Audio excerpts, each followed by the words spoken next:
Եթերում լուրերի ժամը 17-ի թողարկումն է, ես Մերի Դանիելյանն եմ, բարի օր։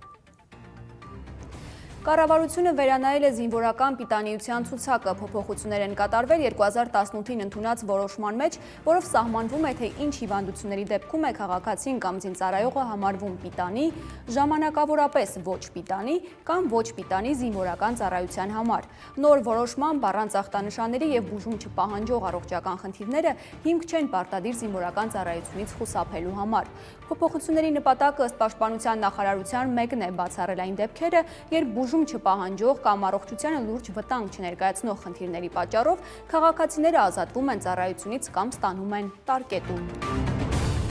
Վարչապետ Նիկոլ Փաշինյանը ճեպազրույցում անդրադարձել է TRIP-ի նախագծի իրանական կողմի հետ չհամաձայնեցված լինելու հարցին։ Նրա խոսքով մեծ նախագծերը միշտ չպարզաբանված հարցեր են ունենում։ Փաշինյանն ընդգծել է, որ Թուրքիայի պատրաստակամությունը ողջունում է եւ իրենց երկխոսությունում արդեն հասունացել է պահը, որ ինչ-որ խորհրդանշական կամ ոչ խորհրդանշական լայն քայլեր տեղի ունենան։ Իսկ Իրանի հետ հարաբերությունները շատ բարձր մակարդակի վրա են եւ ցանկություն կա, որ Իրանի հետ ռազմավարական գործընկերություն փաստաթուղթ ստորագրվի։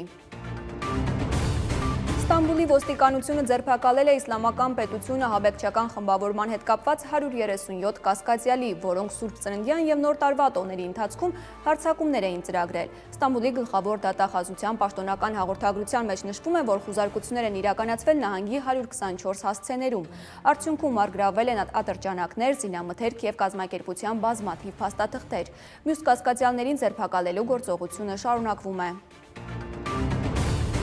Տաշիր ընկերությունների խմբի կալանավորված նախագահ Սամվել Կարապետյանի փաստաբանները վճռաբեկ բողոքներ են ներկայացրել Վերաքննիչ դատարանի դեկտեմբերի 11-ի որոշման դեմ, որով մերժվել էին պաշտպանների եւ դատախազության ներկայացրած բողոքները։ Կարապետյանի փաստաբաններից Արամ Վարդևանյանը հայտնել է, որ վճռաբեկ դատարանի հակակոռուպցիոն պալատի համապատասխան կազմի դատավորների դեմ ներկայացվել է կարգապահական վարույթ հարուցելու կոնկրետ փաստերով հաղորդում։